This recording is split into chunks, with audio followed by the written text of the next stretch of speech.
baby, we are right back into the action for another day of the week. Welcome to the big game edition of Before You Bet right here on the Coverage YouTube channel. Make sure you smash that subscribe button right down there. So it is finally here. Chiefs, 49ers going down on Sunday. And we have a very special show for you guys here. Proudly presented by Fanduel. If you know about sports betting, you know about Fanduel, one of, if not the best sports books in the industry. Check them out for all of your big game needs. They have an absolute avalanche of betting options, some betting options that are very unique to them as well. And all of the bets here, all of the odds on the show today will be courtesy of FanDuel. So what we have planned for you guys today, it is a very special show. We're off the top. In a couple seconds here, I'm going to give out all of my favorite bets for the game. And then we are going to follow that up with guest appearances by some of my favorite people in all of sports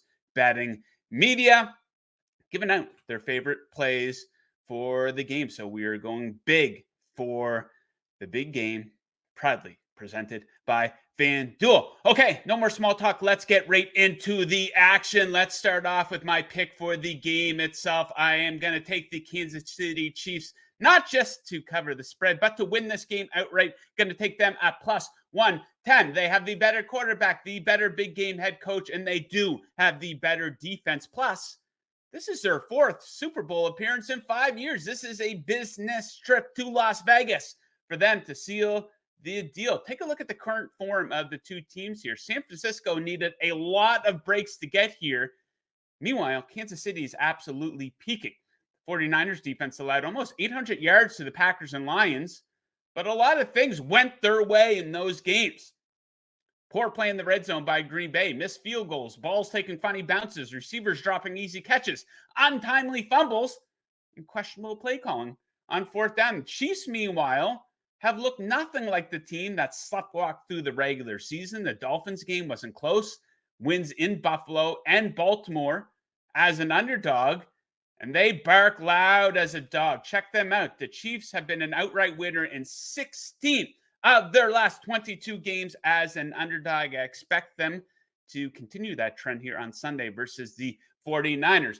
Okay, next up, probably my favorite bet of the entire season. We're going to go back to the well one more time. It's not broken, don't fix it. We play the hits around here. Of course, I'm talking about second half unders in Chiefs games. We'll take the second half under in this game. Number set at 23.5. So second half unders are 18-2 in Chiefs games this season, with an average of just 14.4 points in their second halves. The trend is 3-0 in the playoffs, with Kansas City allowing just 10 total second half points against the Dolphins, Bills, and Ravens. Three pretty good offenses there, I must say. And check out how these teams match up. Both are strong against the pass, and each takes their time with the football. Both teams are top 5 in yards per pass attempt allowed. And when they have the ball, they are in no rush. 49ers, slowest team in the league here, probably. They average the most seconds per play. Kansas City, not far off. So we'll take a lower scoring second half under 23.5 there. Let's get into some player props. Big spotlight on Travis Kelce. I like him to have a good game. I'm going to take him to go over his receiving yard total of 71.5 yards. His usage is way up in the playoffs here. People calling for retirement during the regular season. Give me a break. Big players make big plays in big games. He has 23 catches off 27 targets in the playoffs here, double-digit targets in 2 of 3 playoff games after having double-digit targets just 3 times all season. He has topped this number of 71.5 in 11 of his last 12 playoff games, with 5 games of 100-plus yards. And the 49ers have not been good against top tight ends here this season. They haven't played many of them. We just saw Laporta go for 97 against them in the NFC title game. McBride of the Cardinals a couple of weeks back went for 102 against them. Earlier in the season, Hawkinson of the Vikings went for 86 against them. So I think Kelce is going to be very heavily involved and go over his receiving yard total. So that is a bet that is very much on the radar of a lot of people, I'm sure. One that isn't, Kyle Juszczyk. I like him to go over his receiving yard total of 3.5 yards. So check this out. I love these little dinky plays here. He's gone over this in 8 of 11 games and in 8 of 9 games where he had at least one target. He's been very effective when used strategically. 5 separate games of 23 or more receiving yards. He's caught 16 of 20 targets on the season, so don't be surprised to see San Francisco scheme up a couple of plays to get him open. And he is coming off his best game of the season. He had a season high 33 yards versus the Lions. They relied on him in that game. I expect them to rely on him for a couple plays in this game. And let's wrap things up here with my pick to win MVP, or not necessarily my pick. Probably going to be one of the quarterbacks, but we'll call it my best bet to win MVP, though. Christian McCaffrey, plus 440. So, yes, I do like Kansas City to win the game, but I'm not going to put all my eggs into one basket. If San Francisco does win, McCaffrey is going to have a massive game, and the 49ers should be looking to rely on him in this matchup because the weakness of Kansas City's defense is against the run, 25th in yards per rush attempt allowed. And look what he's doing here in the playoffs. He's absolutely filling the stat sheet up. 4 touchdowns, 260 total yards in 2 games. If he does get into the end zone twice here, which he has done 7 times already this season, and the 49ers go on to win the game, I think it's going to be hard not to give him the MVP unless Brock Purdy has a massive game.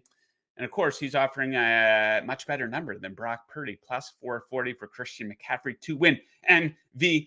So a little bit of a swing there. A little bit more of a swing is my same game parlay, courtesy of Fanduel for the game. So a bit of a combination here of my favorite bets here. We're going to give the Chiefs a little bit more of a cushion here, take them through 3 up to plus 3.5. We'll keep the second half under on there. You know, I like Kelsey to have a big game. We'll take him to go over 60 receiving yards and McCaffrey over 60 rushing yards.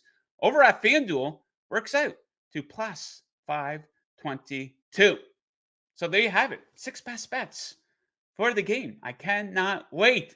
The 2-week break between the championship games and the Super Bowl, it's always so long. But we are here. I can't wait for the game. And I can't wait to get to my guest, a who's who in the sports betting content world. So let's get things going. Let's talk to my first guest. All right. I'm very excited to talk to this guy, one of my favorite people in all of sports media. You know him as the voice of the UFC, the voice of the Anik Florian podcast, and the voice of the Anik Squared NFL podcast, which he does with his identical twin brother. We welcome to the show, Jon Anik. Jon, how you making out? Hey, the respect is mutual, my man. You know how much love I have for you. And we go back a long ways. You know, oftentimes I find myself being like the oldest guy in the room these days. And I'm certainly the oldest guy in the room here. But it would not be a Super Bowl week if we didn't get the chance to chop it up. And I'm excited to do so with you today, my man. Yeah, well, it's funny. I saw you in Toronto the first time I saw you in a couple of years. Within 5 seconds, we're talking Miami Dolphins football. So it was great to catch up with you there. So you have some picks that we want to get into this for the Super Bowl, but let's start here. So, Jon, you are a gentleman who is in your 40s. I think that's okay to reveal on the show here today. You were also a fan of the New England Patriots. So what this means is that for the majority of your adult life, you have grown accustomed to deep playoff runs, Super Bowl appearances, Super Bowl wins. Right. But the dynasty is over. So I got to ask you, 2-part question. How does it feel to finally be a fan of a loser team? And what would you like to see the Patriots do between now and week 1 of next season to improve? All right, well, finally a fan of a loser team. And I'm dating myself a little bit, but as you know, Joe, I grew up in New England when the Patriots were the laughingstock of the NFL. So most of the home games I attended were in the 1980s and the 1990s. So I am conditioned to a whole lot of losing. My grandfather would make us stick around when Dan Marino would beat us 38-3. We had to watch the entire post-game festivities and then listen to the post show on the way home. So I feel like a lot of New Englanders, at least who are my age, put in the time. But yes, it's been a forgettable couple years for New England. I think they got to move off of Mac Jones to be sure. And I don't really care which quarterback they end up with. You just got to hit on the quarterback. And I think that's a 50-50 proposition at best. So I don't think you look at Marvin Harrison Jr. You have to draft a quarterback when you have that type of draft capital and you are picking number 3 overall. So We'll see. I mean, I kind of like Drake May, but I think he is a distant third, at least in terms of a lot of the sharp prognosticators out there. But priority number one has to get a quarterback, and hopefully it's somebody who can move his legs a little bit, because I do think that we're going into an era, and we are in an era where if you can't make plays with your feet, and we're going to see it in the Super Bowl this weekend, then I don't want you under center. Okay, yeah, so rare territory for me as a Dolphins fan to get to give a Patriots fan shit. And I had the opportunity, John, as a young man growing up in St. John, New Brunswick, which is an hour from the border in Maine. So a lot of people in that region are New England Patriots fans. I had the opportunity to jump on the bandwagon at the start of the dynasty when I was in junior high. I didn't take it. I stuck with the Dolphins for some reason. It hasn't worked out very well for me. Okay, so let's get into the big game here going down on Sunday. Chiefs 49ers. You have a feel for the game. You like the Kansas City Chiefs to come out on top here. I do like the Kansas City Chiefs, and I wish that a lot of the minds and voices that I am letting in were not in agreement with me. It seems like even though maybe this game is taking two-way action, right? Open 2.5 down to 1, now back up to 2. It seems as though a lot of the noise that I let in is people liking the Kansas City Chiefs +2. And certainly a lot of that is rooted in a simplified handicap. Best player on the field is Patrick Mahomes. I don't want to fade Patrick Mahomes in his 4th Super Bowl here. For me, this play is rooted in the Kansas City defense. I think it stands to reason that of all the 6 units, offense, defense, special teams, the best unit on the field could be the Kansas City defense. And another thing I would point out, oftentimes my jumping off point for a handicap, whether it's a Super Bowl or not, is head coach, quarterback, kicker. And Harrison Butker has only missed 2 kicks all year, or in 2 games all year. In 20 games, he's connected on all 45 extra points. And on the other side, Jake Moody's pretty good, but he has missed 3 kicks in January alone. And even though it's in a controlled environment indoors in Las Vegas, he's a rookie kicker. I think he could succumb to some of the pressure, so I certainly think there's an advantage there. If you go back to the last meeting between these two teams, can sort of throw it out, right? October of 2022. I did find it interesting, though, that was the first time Brock Purdy actually threw an NFL pass, coming on in relief of Jimmy Garoppolo. The Chiefs won that game 44-23, despite the fact that San Francisco had more first downs in the game. You know, I think I'll have bigger bets on the proposition market than I will on Kansas City. I do have some futures tied up to the San Francisco 49ers that I have hedged with Kansas City +2 tickets. I like the Chiefs for sure, a little sprinkle on the money line as well, but I'm more bullish about the prop market for Super Bowl 58. Yeah, it's a good point. The contrast between the kickers. We saw Moody miss a potential game winner there in Cleveland earlier in the season, some might recall. Okay, so let's get into those props. You like Patrick Mahomes to have a day here, or a night, I suppose, in Las Vegas, and you like his passing yards over and no interceptions, right? Yeah, so the San Francisco 49ers led the NFL with interceptions, I should say, 22 of them, as did the Chicago Bears, right? So Patrick Mahomes, over 260.5 passing yards is one of my biggest plays in the game. Now, the Chiefs have played 20 games this year, and only 4 times has Patrick Mahomes thrown over 300 yards. And in those games, low total still, right? 305 against Jacksonville, 306 against Denver, 424 yards against the Chargers, his only 400-plus yard passing game of the year, and then he threw for 305 yards against the Patriots in December. Last year, in 2022, Mahomes had 11 games in which he threw for more than 300 yards. So certainly they have run the ball more in 2023, but I think he's going to have to make some plays through the air, more than capable of doing that. I like his over on the ground as far as rushing yards are concerned. I wouldn't be surprised if Patrick Mahomes, with the reckless abandon, actually scores a touchdown on his feet, but I'm going over 260.5 passing yards for Patrick Mahomes. And he is so calm, cool, and collected, right? I don't know if he's microdosing on mushrooms or if he's the Matrix or what it is. But, dude, did you see the extent to which that game slowed down for him against the Baltimore Ravens? It was like everybody else was going full throttle, and he was just going through his progressions like the absolute gangster that he is. So I will also say Patrick Mahomes, unless it's a tip ball, I don't expect that he'll throw an interception. So I'll also play that under half an interception at -115, and wouldn't be surprised to see him win the Super Bowl MVP if Kansas City wins the game as well. Yeah, and you look at Mahomes' game logs throughout his playoff careers, pretty clean football, except for that the AFC Championship game a couple of years ago against the Bengals. He threw 2 picks there. That got a little dirty, but Right. otherwise, he doesn't turn the ball over a lot in these big games. So you mentioned MVP. As we know, a quarterback typically wins the award, but every few years a non-quarterback will win. I like Christian McCaffrey. I think he has an excellent opportunity to fill the Yeah. stat sheet up. Around plus 450, not a bad number there. But you like an even bigger long shot, a bit of a swing here. Who you taking? So Deebo Samuel, I expect to have a big game. I got over 58.5 receiving yards, was one of the first bets that I actually played. He's 20-1 to win the Super Bowl MVP. And there's just a dynamic nature to everything that this guy does, whether they're giving him the ball out of the backfield or trying to create opportunities for him to realize yards after the catch. I feel like he's the most dynamic player on that San Francisco offense. And you're right, even though historically these awards more often than not go to quarterbacks. Shout out to Adam Vinatieri and Ty Law, who don't have any Super Bowl MVPs.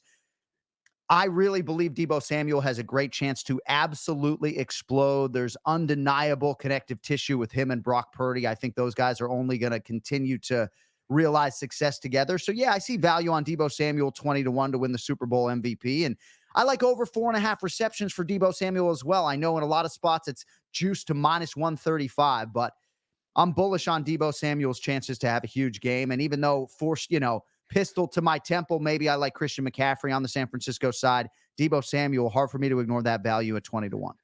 Yeah, I'd be surprised if Debo is not heavily involved in this game. Okay, John, that's it for picks, but I can't let you off the hook without asking you something UFC related. So, what's coming up in the UFC? This is the most stacked stretch we've ever had, I think, in the history of the organization. Starting with UFC 298, we have Alexander Volkanovski defending his title. A lot of people picking against him. I'm not one of them. That goes into UFC 299 down in Miami, one of the most stacked cards of all time. Into UFC 300. We're still waiting on a main event. So out of all the big fights coming up, which one singular fight are you most excited for? Well, it's a great question. And if I know my friend Joe Osborne, he's going to see value on Alexander Volkanovski, as everybody is talking about this avalanche that is oncoming, the Spaniard Ilia Topuria. It's amazing for me, though, to do a lot of media, and people are asking about UFC 299 in Miami and certainly the monster that is UFC 300. But UFC 298 in Anaheim, our next pay-per-view on February 17th, is also an embarrassment of riches, right? You got Jeff Neal and Ian Machado Gary in a huge grudge match. Henry Cejudo taking on Merab Dvalishvili. But the fight that jumps off the card for me, my man, the future Hall of Famer Robert Whittaker, coming off a devastating loss to Dricus du Plessis, the now champion, last summer.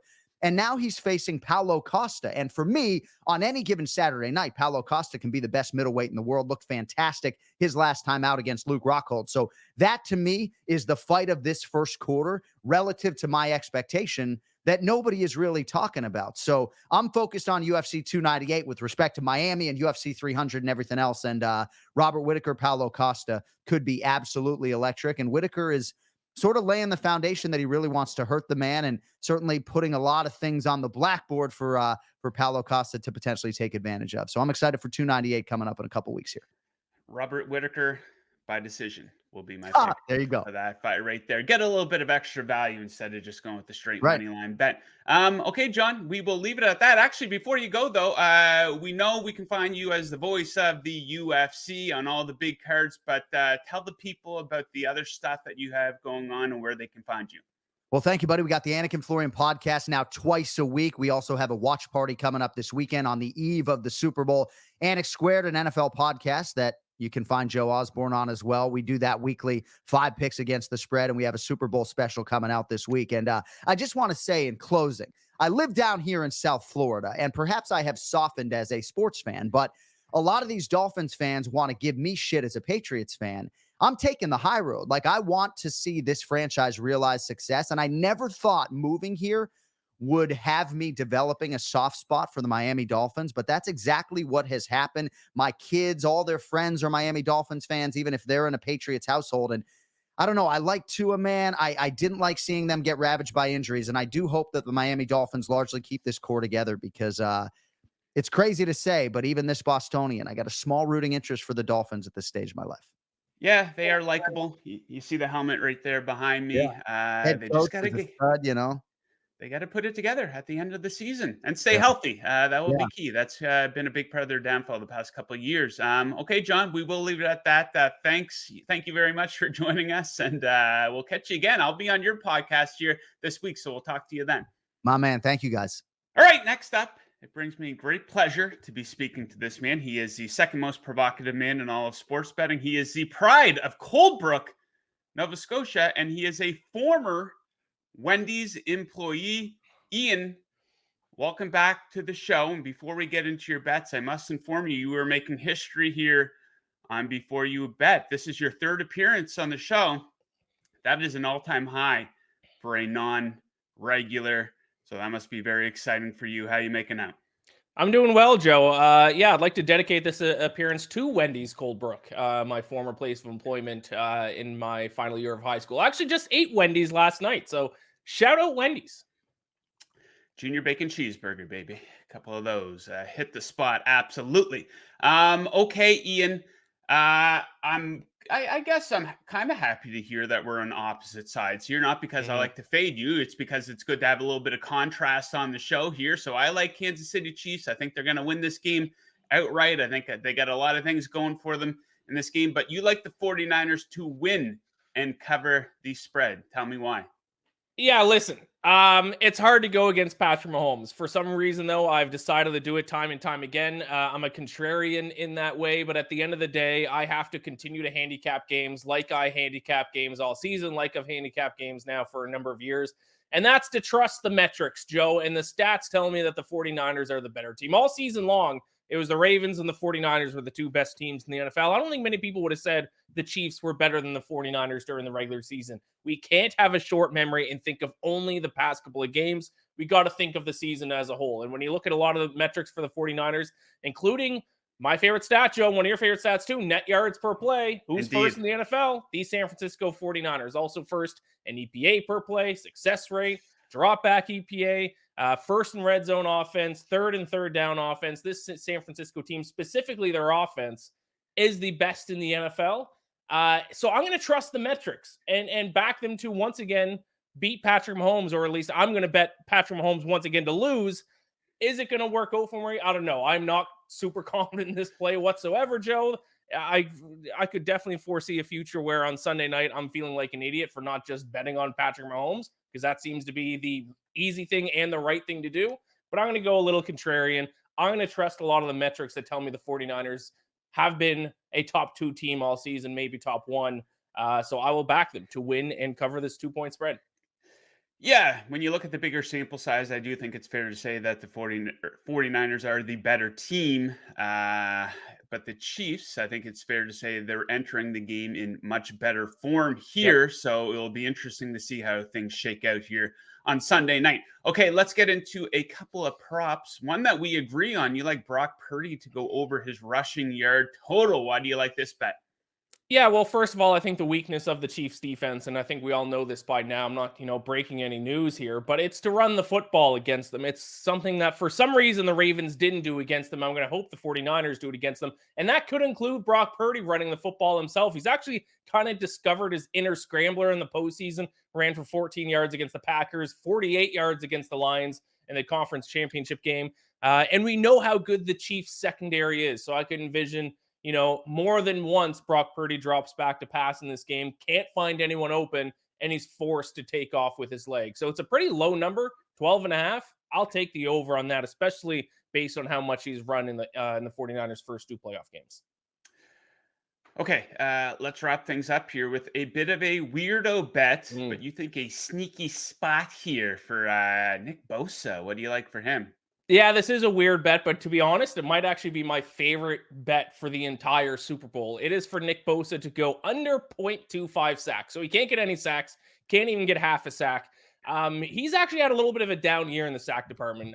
18 sacks last year. This season, just 10.5 sacks in 7 regular season games. And now he and the 49ers obviously have to take on the Chiefs, who have one of the best offensive lines in all of football, giving up just 1.5 sacks per game. Patrick Mahomes seems almost unsackable in the playoffs.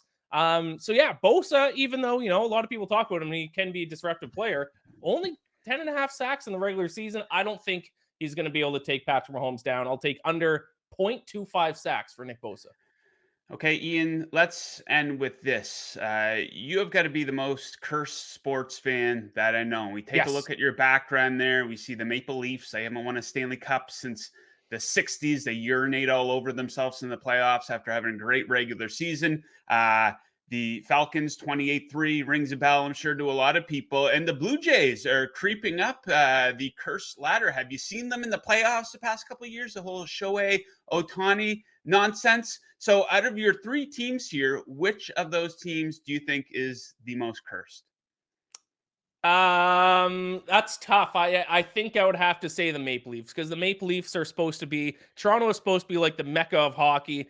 Maple Leafs are supposed to be like Canada's team for the most part. And being that big of a market and that popular of a team to not win since 1967, and they've had a ton of good teams along the way, I would say the Maple Leafs are the most cursed. The Falcons haven't had a ton of long-term success, but they've been there a couple times and obviously had things melt down in front of their face. But I would say, for the most part, I'll say the Maple Leafs are the most cursed of my three teams, unfortunately. Yeah, it can't be easy being a Maple Leafs fan. I tell my my oldest son, I say, you can pick your own teams. You don't have to pick the teams that Dad cheers for. However, you cannot pick the Toronto Maple Leafs. Great you do advice. not want to bring that upon yourself. So some parenting advice for any fellow parents out there watching. Ian, before you go, though, tell the good people where they can find your work leading up to the big game here on Sunday. Yeah, best place to find my work is the Bacon Bets podcast. You can also find my written work over on fansided.com/betsided. So written work there, audio, video stuff, the Bacon Bets podcast. Yes, sir. All right, my man. Thank you for your time. Best of luck with those picks, except for the 49ers one to cover the spread, but best of luck with the rest of them.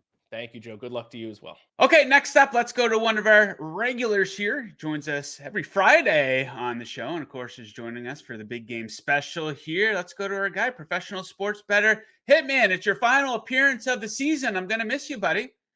Oh, it's depressing, but maybe we'll think of something to do for the off season, keep the train going. Yeah, NFL draft is becoming a very popular betting event as well. So maybe we'll touch base then. Okay, so quick question for you before we get into a couple of your picks. Now, a lot of casual bettors, they use a Super Bowl as an excuse to load up quite a bit on their bets, higher volume than a typical game during the regular season. What approach do you take to the big game here? Yeah, I have more volume in bets typically than any other game I'll have the year of the season, but that's just because of the options that are out there. And, I like to look for a lot of markets that books aren't pricing every single week. So, for example, sports books might price stuff like quarterbacks, or they'll team to score first, over under field goals in the game. That's stuff that's being priced every week, and the books they're better at pricing that because they're used to pricing it. But then there's other stuff like, what will the distance of Patrick Mahomes' first touchdown be? What will the total yardage of touchdowns in the game be?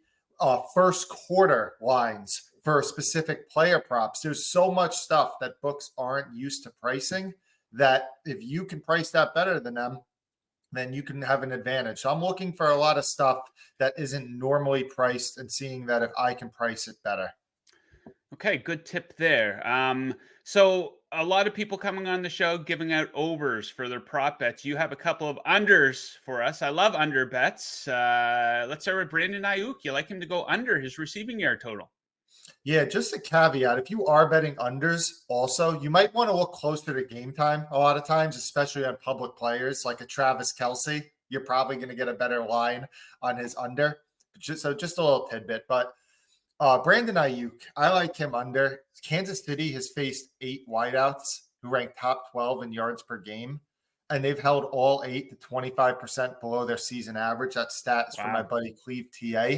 And San Francisco, they have the versatility in their offense to not just force the ball to a number 1 perimeter wide receiver. You have so many other options in Deebo Samuel, George Kittle, Christian McCaffrey. If Aiyuk is going to have that tough matchup against L'Jarius Sneed, then you could go away from him. And Kansas City, as well as being great against number one wide receivers, they're specifically great against just any wide receivers in general that are on the outside. They're second in yards per target allowed to wide receivers on the outside. Brandon Aiyuk is playing 82% of his routes on the outside.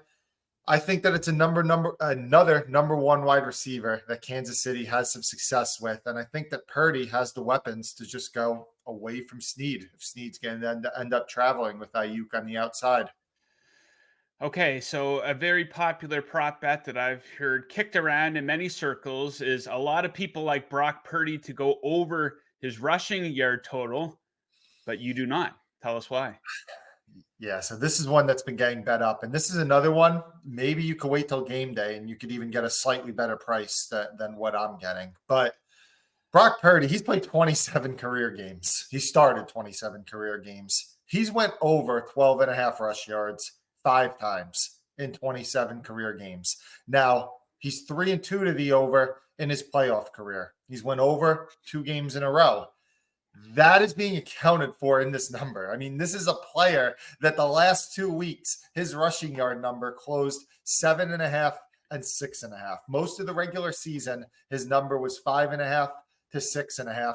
He has a career scramble rate of something like 1.5%. So this is not a guy that typically relies on his legs. I do believe in the narrative that, a quarterback will look to maybe run more, won't slide in the postseason. Trust me, I believe that narrative. But it's literally a number right now that we're getting to the point that it's double what his normal number is. So I just think that it's a little bit overinflated and that we go Brock Purdy under rush yards. I think if it's normally 6.5, maybe you bump it to 9.5, 10.5 based off how he does run maybe a little more in the postseason, but 12.5, it's just getting a little high for me. Okay, our guy going against the grain. I love it. Okay, so let's talk about the game itself and the spread here. So I think a bit of a common argument if you're taking the 49ers is that you would argue, hey, they've been the better team throughout the course of the entire regular season. If you like the Chiefs, you can argue, hey, they're the team that's in much better form right now coming into this game. The 49ers needed a lot of breaks just to get here, especially against the Lions. But you are on the same side as me. You like the Kansas City Chiefs. Yeah, I mean, I'll caveat it's a Super Bowl spread pick. There's a reason that you could bet an unlimited amount of money on this. It's a tough market, so it's a small edge for me, but I do like Kansas City. San Francisco's defense in the playoffs is allowing 12 more yards per drive than they did in the regular season. 50% of drives this postseason have reached the red zone or they are scoring. That number was 25% in the regular season. And even if you go back to look at the end of the regular season, their defense was good against Washington, but this is a defense that struggled against Baltimore a lot, and they even struggled against Arizona. So I'm pretty concerned about the San Francisco defense. I'm also concerned about how successful Jared Goff was throwing over the middle of the field. We know that Kansas City relies a lot on throws over the middle of the field to Rashee Rice and Travis Kelce. The run defense for the 49ers, 26 in EPA per play. We know that Kansas City has been running the ball a lot more successfully during their recent hot streak. Chiefs defense, on the other hand, since in the 10 games that they have Snead, Bolton, and Jones together, they're allowing the league best 4.3 yards per play. They're third in EPA, and they're second in success rate. And you just look at this playoff track record that they've had. I mean, you dominated the Miami Dolphins. You won by 3 at Buffalo, a team that was third in DVOA and fourth in net EPA. But that game, scoreboard didn't do its justice. I thought that was a more dominating win as Kansas City had over 8 yards per play. And the Baltimore game, that's a team that was first in DVOA and third in net EPA. Kansas City's first half margin should have been way more than 10 in that game, as they had a turnover on downs inside the 20 and a touchdown called back on a penalty that was irrelevant to the play. Long way for me to say I think Kansas City been playing the better ball recently. You're going to give me Mahomes as a dog once again. I'm going to bite on it. So give me Kansas City plus 2.5. All right, I love it. I like when we are aligned. Okay, Hitman. So that does it for your appearance this year on Before You Bet for the football season. It was a great season. Hopefully some people hit some winners tailing your bets there. So thank you very much for joining us today. Thank you very much for joining us all season. Best of luck with the game here on Sunday, and I'll see you next time I see you. Appreciate you having me on all year, Joe. Good luck to us.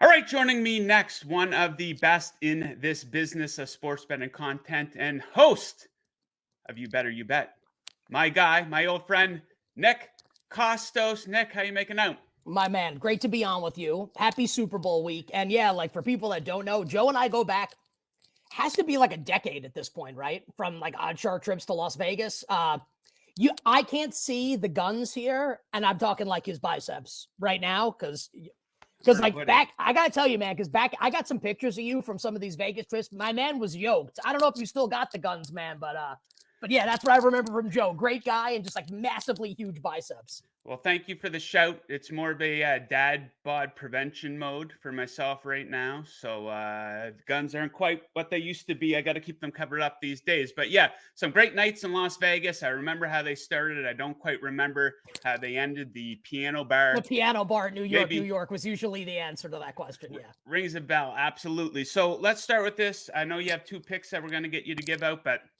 I want to get your opinion on something as a massive sports fan, and that really comes out when you're live tweeting these games. So people think I'm an absolute psycho loser when I tell them that this year, for the 4th consecutive year in a row, I will be watching the Super Bowl in a room by myself.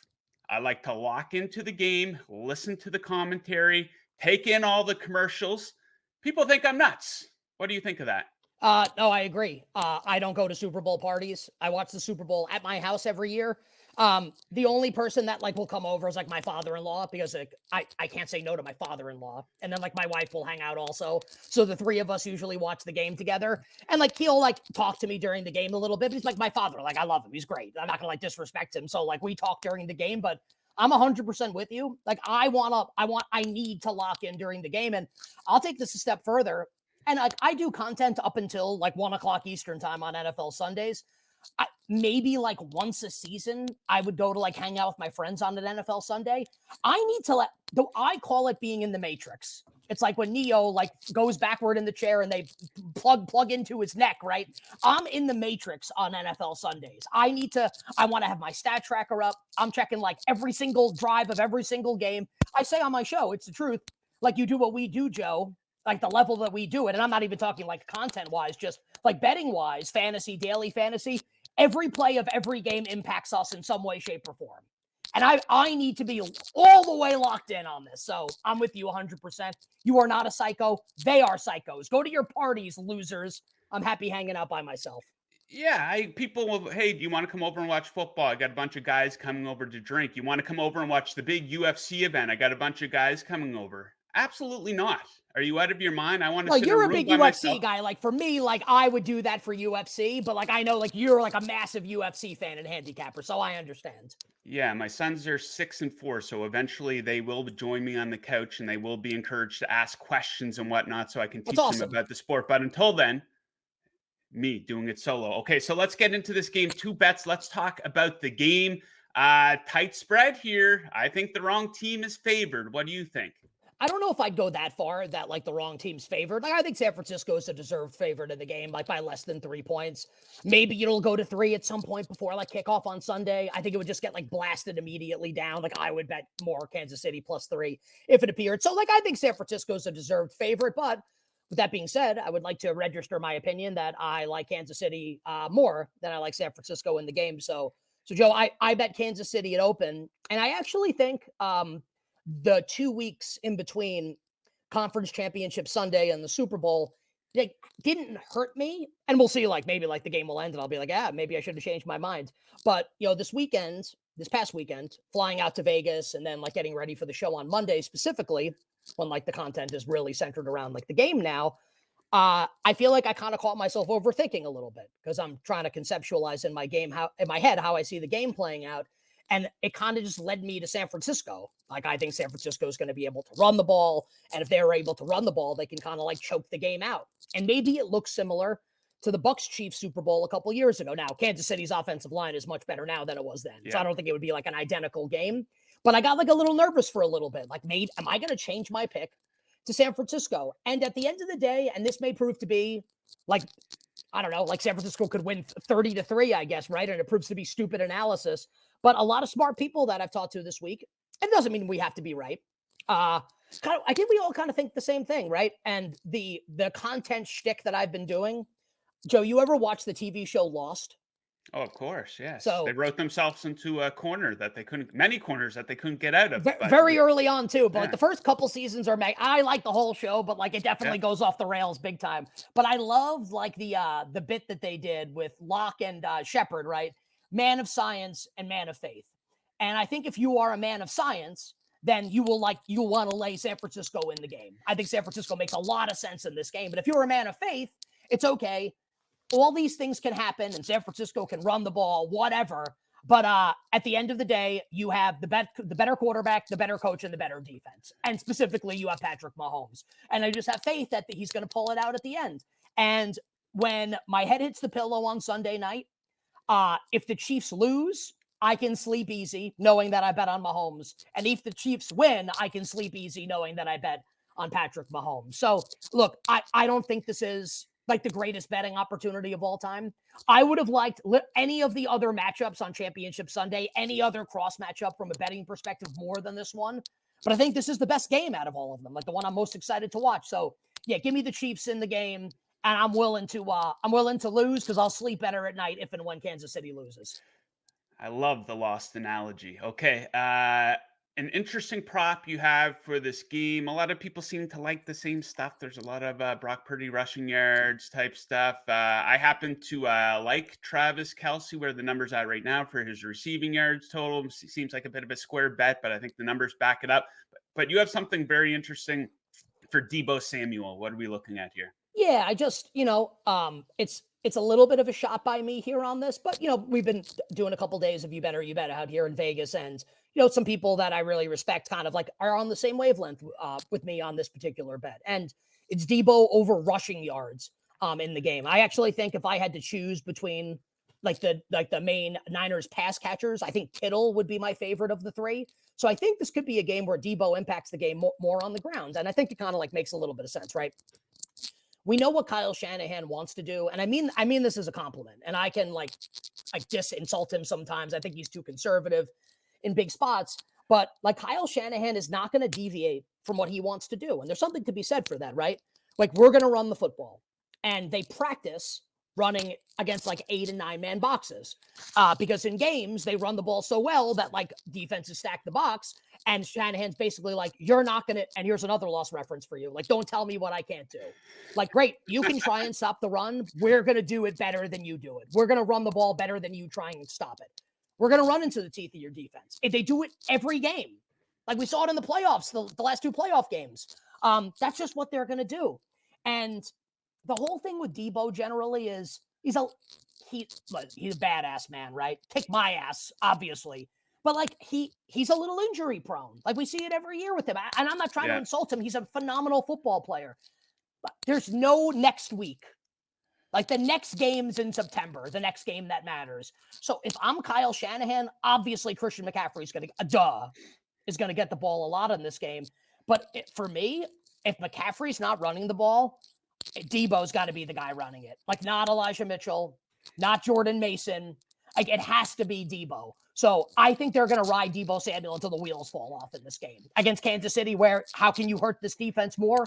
On the ground. So I think it'll be obviously a heavy dose of McCaffrey. I wouldn't be shocked if he went over his rushing prop, which is like high 80s, low 90s. Deebo over 16.5 rushing yards at my show sponsor, BetMGM. I know you guys are presented by Fanduel, probably something similar, right, with Deebo at that particular sportsbook as well, over rushing yards. Absolutely. Seems like a sharp spot to me. Okay, Nick. Until it's not. We'll find out. Yeah, we'll find out. But yeah, we have seen him have big games on the ground in the playoffs before, so maybe we see it again here on Sunday. Nick, before we let you go, let the good people know where they can find your work. Yeah, you better. We're on all the time. Turn on the radio, or maybe you'll find us. We're on 3 to 7 p.m. Eastern weekdays. The entire show is carried on Sirius XM. We're simulcast for 2 hours on Stadium, the Odyssey app, YouTube, and Twitch. And Sunday mornings, I'm on WFAN in New York.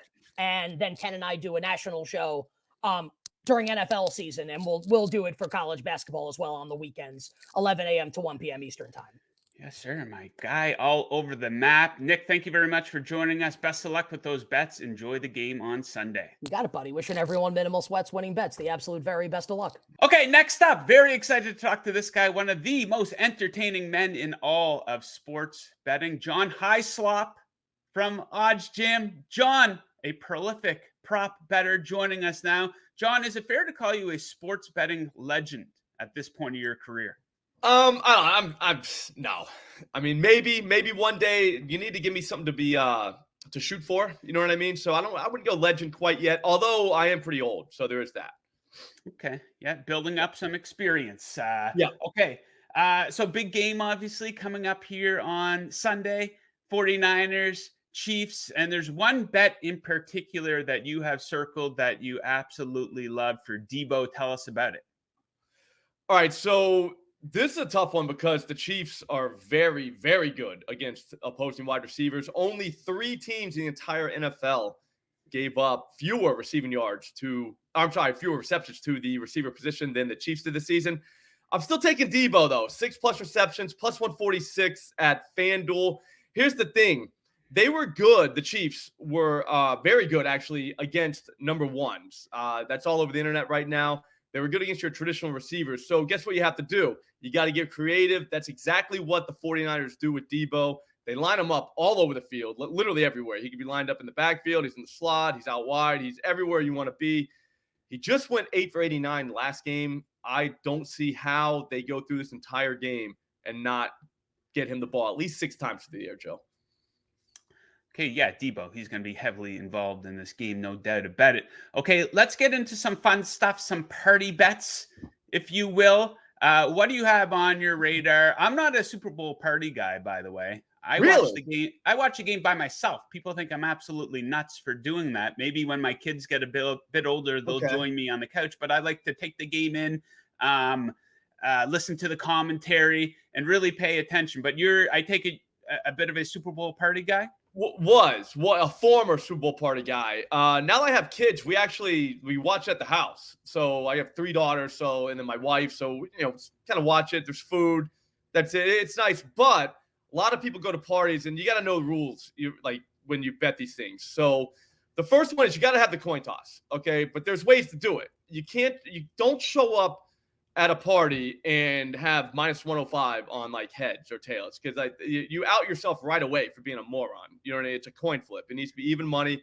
I'm pretty sure every book I've seen is even money now. So maybe I've dated myself a little bit because it used to be minus 105. I saw minus 110 before on these things. So you go easy, go very light on the coin toss. And if you do win it, it's maybe just a quick fist pump. You know what I mean? You don't freak out. You got a long game ahead of you.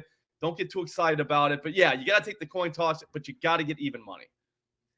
Okay, so that's the start of the game. What about the end of the game? It's going to be the final bet for most people. Of course, this comes before they name the MVP, but the Gatorade bath, what do you have your eyes on for that? All right, so here's the thing. I learned this the hard way by not betting Gatorade. And what happens is your bets are done. Right? Like they've been done in the third quarter or whatever, especially if you're doing props. A lot of times, they don't come down to the end. So you're out of action. But if you take the Gatorade, you got something to look forward to. So I got a Gatorade guy. I'm pretty sure we're going blue right now this season. The Chiefs are kind of all over the map. Blue's been hot. All right. Blue's been 3 of the last 5. It's plus 225, so there is that. You might want to go with the longer odds, but the Chiefs went purple last year. They went orange back in 2020, so they're all over the map. I don't think you can pin them on one. I'm thinking blue, Joe. Yeah, my brother won big on blue a couple of years ago. So yeah, maybe it hits again. I'm quite outspoken about clear/water, but all these things coming in.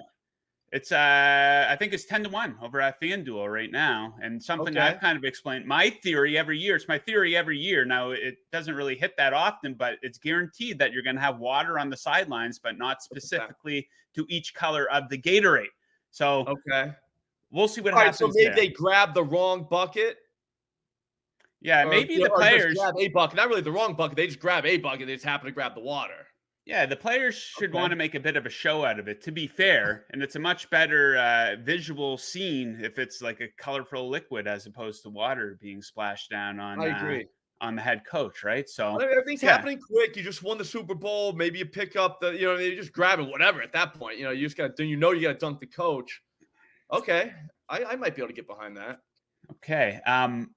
You have a long shot exact score prop that you have queued up for us. What are we looking That's at? the other thing, Joe. I'm honest. Honestly, you have to have the final score just because I did have it in the back pocket again. Now, this is a long shot. There's zero analysis that go into this. I've got the Chiefs 20-16. It's plus 19,000 at FanDuel, Joe.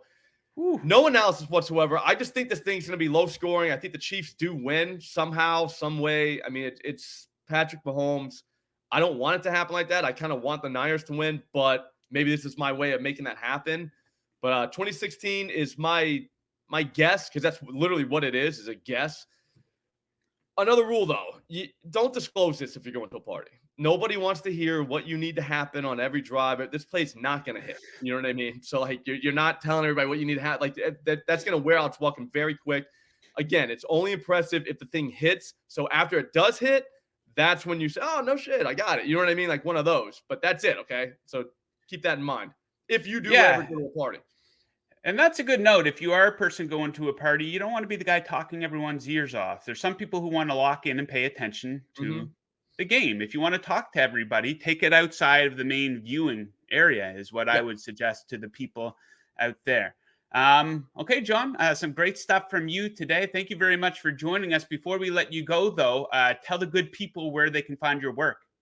OddsJam. It's the best pricing tools in the market right now for sports betting. Go there right now. Promo code SLOP. Get you free 2 weeks. Check it out yourself. Do it. There we go, my man. Thank you very much for joining us, and best of luck with those bets. Okay, next up, one of our regulars around here at Before You Bet. If you watch football up here in Canada, you know this guy. You know his face from TSN. He is down there in Las Vegas covering the game. Davis, it's your last appearance on the show this year. How you making out? Well, then I better get some winners, because no winners at the tables yet. But yeah, I'm good, my man. It's good. It's good to see. You know the deal. Coming here, you get to see a bunch of people that you don't get to connect with in person often. So it's been nice. It's been a good deal.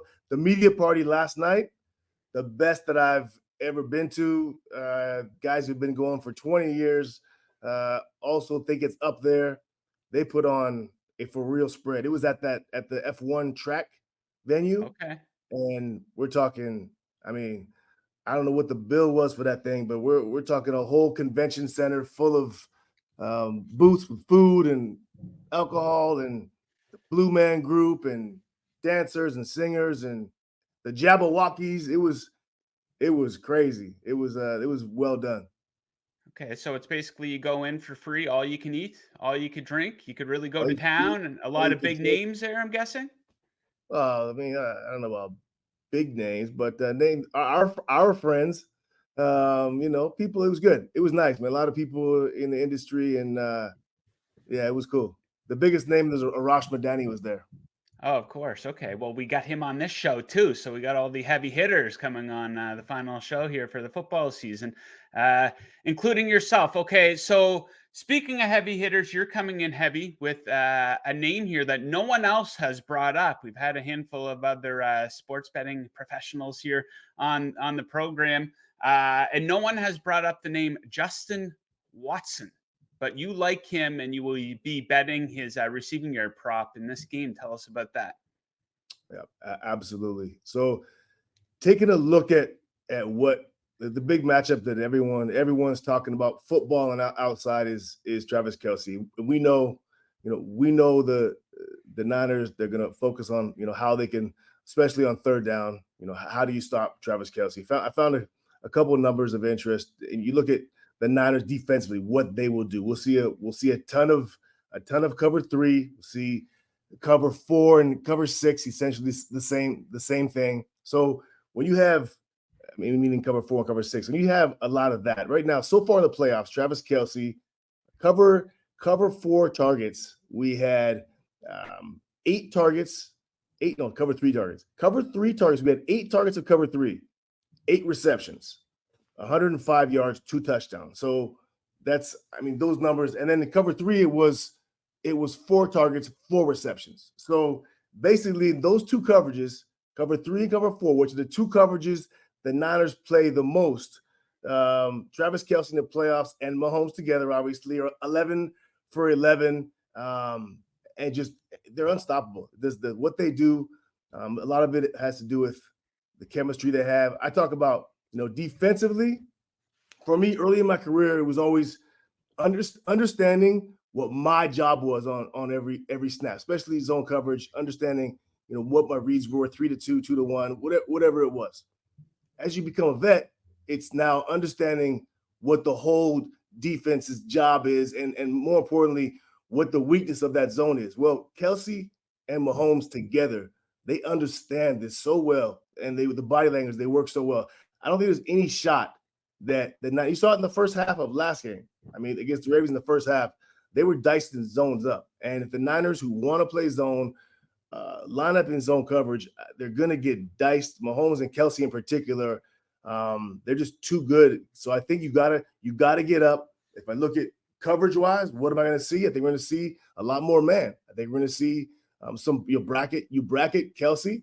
You'll pay attention to Rasheed, probably give him a bracket too if you got 2 of them. And then Justin Watson's going to get some one-on-one, and he'll probably get it against the Michigan corner, number 30.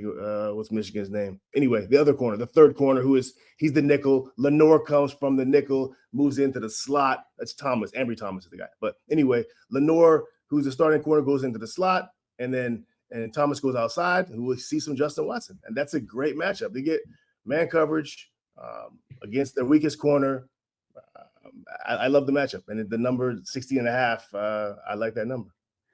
Yeah, that might just take one catch too, if he can get to a little bit of yak on top of a reception there.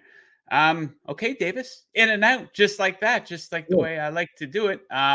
We do appreciate you coming on down there in Vegas, taking some time out of your day, and we appreciate you coming on all season.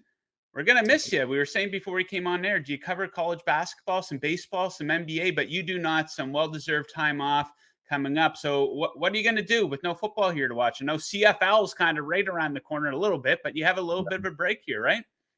I'll dabble in some whatever they call the US XFL, whatever that is. I'll certainly bet that. But yeah, I want nothing to do with football for at least a month. But I love you guys. Crush it. I appreciate you guys, and yeah, for those watching and followed us all year, appreciate the love and good luck this weekend. Awesome, my man. Best of luck with all your bets and enjoy the game. All right, we are moving right along here on the big game edition of Before You Bet. Next up, we're bringing in one of our favorites here. If you watch sports up here in Canada, you know this guy from Sportsnet, Arash Madani. He covers basically everything that there is to cover in the world of sports. Arash, live in Las Vegas. Arash, how you making out? I'm doing great, Joe. Good to be on with you, man. It's, as I was mentioning off air, getting to cover another one, it just never gets old. Okay, so I want to actually ask you about that. So I looked at your Twitter bio, and it says for your location, airports, hotels, arenas, Zoom. So you covered a bunch of these big events. You've covered Super Bowls, you've covered Olympics, World Series, NBA Finals, you name it. So to a lot of people, that sounds like an absolute dream job. But what is something about your job and that aspect of it, traveling, being on the road, that some people might be surprised by? Good question. What they may be surprised by is just how much time you just wait and wait and wait, doing nothing, waiting for things to start. For instance, when you think back to Monday night and Super Bowl media night, all the hoopla over at Allegiant Stadium, we left the hotel at 1:30 in the afternoon to go get credentials and then be shuttled over to the stadium, get onto the field area, media area at about 2:15, 2:30. And nothing starts until 5, Joe. So it's just 2.5 hours of hurry up and wait. And it's not a negative thing. It's just maybe people just think, okay, well, you just show up to the game and away you go. And then you interview some people afterwards. but there's a lot of just kind of waiting around for things to get started. So what may seem like just a 1 or 2 hour day is actually like a 10 or 12 hour day. And most of it is just waiting around for things to get started. Hurry up and wait. That's an expression Yes. I learned early on in broadcasting school. Okay, so you're there in Las Vegas covering the big game. You've covered a bunch of Super Bowls in the past. Is there one that stands out to you that you look back on from a media experience and you just think that was awesome? Well, for me, the moment that, I mean, I just never forget in my career, in my life, was being about 10 yards behind the pylon in Glendale, Arizona, and waiting to come onto the field when the game ends. And here come the Seattle Seahawks, and I'm kind of on my tiptoes because it's the field, the sideline, a row of people, and then us. And I'm right by the pylon at the goal line. So I'm on my tiptoes, Joe, and the whole stadium explodes. And I'm confused because I'm watching Marshawn Lynch, and I'm like, he didn't get the ball, and then he just walks off. And then I looked up at the Jumbotron, and everyone's jumping on Malcolm Butler, and I'm like, oh my God, they threw the ball. And as long as I live, I'll just never forget seeing Marshawn's face as he walked towards Pete Carroll. And I'll just never forget that explosion in the stadium when Butler made that play. Yeah, just an unreal ending to that game. So a bit of a silly one here. Then we're going to get into some of your favorite plays here for the Super Bowl. So a couple of weeks ago, I had the pleasure of attending UFC 297 in Toronto as a member of the media, and there was a bit of a media lounge, and I was very impressed. The spread that they had out for us, all these incredible snacks, and I was like, so is all this just free? Me from a couple of years ago, I probably would have filled my bag. Now I did help myself to a couple of things. So my question for you is, you've covered a ton of these events. Which event, which team, which stadium do you recall has put out the best spread for media members? Not even close. Augusta National, the Masters. It is a scene. And I don't know what it's like now, because the last one I did there was 2011 when Charles Schwartzel won. But in those days, Joe, in addition to the spread, they also made sure you were well nourished with 2 beer taps in the media room. So anything you think you could want, food or dessert or salad or drink wise, all the way down to 2 different kinds of beer on tap. They take good care of you down there at Augusta National. Yeah, again, the media a little liquored up. That could get a little dangerous. Okay. They keep coming back for more, though, and that's the name of the game sometimes. Well, you try to get your assignment wrapped up nice and early, then you That's can right. hit up the free booze, right? It's hard to turn down.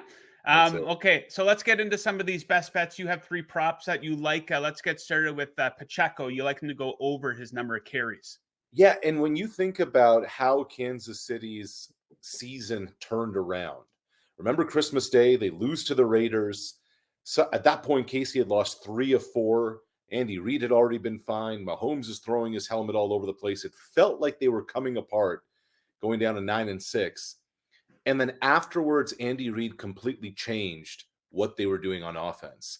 In their last 4 games, Joe, a KC team that does not like running the football at all has relied on Pacheco. They've had 40 drives in the last 4 games. 20 of them, half, are 7 plays or more. So this is about ball control. This is about Kansas City grinding out the clock. You saw that in the AFC title game. And I just think when you think about San Fran's weapons, when you think about Debo and Aiyuk and Kittle and CMC, let me count the ways. One thing Andy Reid's understood is, for a dude who does not like running the football, that ground attack is going to be important. So if we're talking about 16.5 carries, 4 carries a quarter, I like Pop. That's what they call him. 7th round pick out of Rutgers. I like the over there. All right, next up, an anytime touchdown scorer. Now, Christian McCaffrey, he'll probably be on a lot of people's radars. I think a lot of casual bettors who might not bet the NFL every week, though, they might be surprised to see the price you have to pay to get this guy to score a touchdown. Minus money odds, people.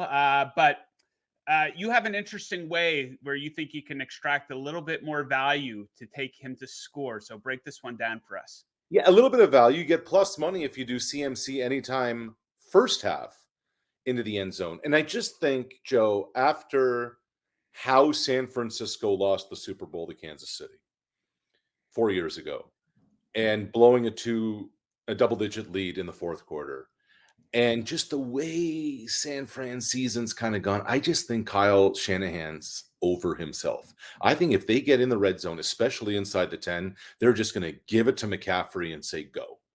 And maybe not even something exotic to try and, take a pitch or something in space. San Francisco has been reliant on McCaffrey within the tackles, and you never really think about CMC that way. But more and more, he's giving you the grindy, bruising type runs. You got Trent Williams there. You got a relatively healthy O-line. Outside of Chris Jones, nobody really scares me on Kansas City's front. I just think there's a little value play there on McCaffrey getting into the end zone, especially if you can get plus money in the first half. Yeah, don't overthink it. The weakness of the Kansas City defense is against the run. He's their best player on offense. I like a little sprinkle on him to win MVP too, a plus 450 if you want to go with a non-quarterback to win the award. Right. Okay, let's talk about a quarterback here, Brock Purdy. You like him to throw an interception. I think this might be a popular bet. Tell us why you expect him to throw at least one pick here. I don't know about you, Joe. When's the last time you saw Brock Purdy play a clean game? When's the last time you saw San Francisco's offense actually click? It's been a while. And look, you don't think of Brock Purdy as an electric runner of the football using his legs, but he actually is that. But let's go back to the AFC Championship game. How did Kansas City handle, from a defensive standpoint, Lamar on that offense? Well, the first thing they did was they clogged the run lanes to not let number 8 beat you with his feet. But the other thing they did was the corners were just so aggressive on the line. They played some match coverage. And I'm not sure if the KC secondary, especially those corners, will be able to do that against physical guys, especially like a Debo. But I just think that there's an opportunity for the Kansas City secondary especially to kind of knock guys off their spot and just get the rhythm and timing of routes off. And this, Purdy was dreadful against Green Bay, airmailing throws. He struggled in that first half against Detroit. I just think there's one in him. There's one in him, especially with all the different looks, the exotic looks that Steve Spagnuolo is going to throw his way. There's going to be some things Brock Purdy is going to think he's seeing, but that's not actually what's unfolding. And as good as Purdy has been through these 2 years, and it's just been incredible. We all know the story. He's still in year 2, and this is his first Super Bowl and all those things. So I just, I just think effectively even money, I like Purdy to throw a pick. Yeah, I think you don't want to have to rely too much on him in this game. If they fall into a hole like they did against both the Packers and the Lions, I don't think it's going to end very well for the San Francisco 49ers. So, Arash, I can't let you off the hook. Everyone is dying to know your prediction for what color the Gatorade bath will be at the end of the game. What do you think? It's going to be red, but I just don't know which sideline's going to get it. Is it Big Red and Andy, or is it Shanahan after 4 years finally getting some redemption? Joe, San Francisco's the better team, but how do you count out Patrick Mahomes? 15-87 or something, man. Big Red something. And they're not Ric Flair and Arn Anderson and all them boys, but these 4 horsemen are something else. Yeah, in case you want to tail Arash with that prediction of red, you can get red/pink over at Fanduel plus 450. Now, I went water/clear, and I'll tell you why, Arash. I think it's guaranteed that there's going to be water on the sidelines, but it's not guaranteed that they're going to have every specific color of Gatorade on the sideline. And it's 10-1 over at Fanduel. So if you want to make a water, I think that water/clear. So it can be either water or the clear colored Gatorade. So I think that's a fantastic bet right there. There you go. Is that what it's come to? We're at that point of the week, Joe, that we're talking about. We're talking about the Gatorade shower. Yeah. You got to have a big card here for the Super Bowl, man. We just had our last Sunday or most recent Sunday of no football, and it absolutely sucks. So, you want to bet responsibly. do a little bit of research, have some fun. But yeah, I think that's a fun one you can get down on. I love football championship weeks. Don't get me wrong when I say this, but we're at the point of the week. There's been so much talk. There's been so much back and forth. Let's put a football on the tee. Let's get this thing kicked off. Let's go. Yeah, I get sick of talking about it by the time the game gets here. The 2-week break when you only have one game to discuss, it would be different if we had an entire slate of games to discuss. But yeah, you can only talk about the same thing so much. But Arash, we will leave it at that. Before I let you go, though, tell the good people where they can find all your content this week. Yeah, so I'm down here for Sportsnet, and we have been, filing stories and features and interviews throughout the week. And it's a little bit of everything. Catching up with Cam Jordan of the Saints to talk about this game for a one-on-one. Features on Brock Purdy and Trent Williams. What a career Trent Williams has had. What a road he's had, and a number of different things. It's all available on sportsnet.ca. You see my Twitter handle there. A lot of my content is going to be there. Joe, I've done a lot of these weeks outside of New England, Seattle, the Malcolm Butler game. There has not been a matchup that's intrigued me more than this one. Two of the most innovative offensive coaches in the game, two coaches who've had to pivot in season. Last year, Shanahan with Purdy. This year, Reed, when things weren't going well in December. I don't think there's going to be too many gadgets that come out. Andy's going to have something recorded out last year. But to me, this is going to be one of the most intriguing, I hate using the term, but chess matches. And San Francisco wins this game if their front finally produces. They've been bad the last few games. To me, Bosa, Armstead, is Chase Young still alive? And then the linebackers, right? Warner and Greenlaw or something else. So if San Francisco's front seven, to me, this game is dictated by them on Sunday.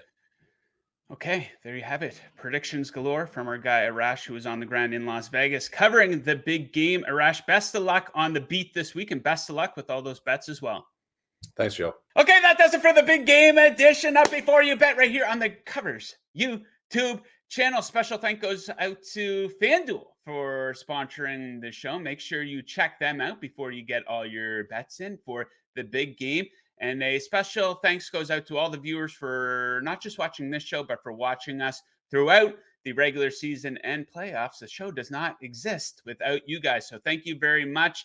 Best of luck with all your bets, guys. Of course, if you like the show, don't forget to hit the like button right down there. Also, be sure to subscribe to the Covers YouTube channel. Football season is coming to an end, but we are going to be all over everything that there is to cover. March Madness right around the corner. Major League Baseball season right around the corner. The Masters is right around the corner. NBA, NHL, everything that there is to cover in the world of sports betting, we got you covered here at Covers. So thank you guys very much for tuning in. We're going to be right back with you guys on Monday after the big game, though. So make sure you check out that show. Until then, thanks for watching. Best of luck with your bets.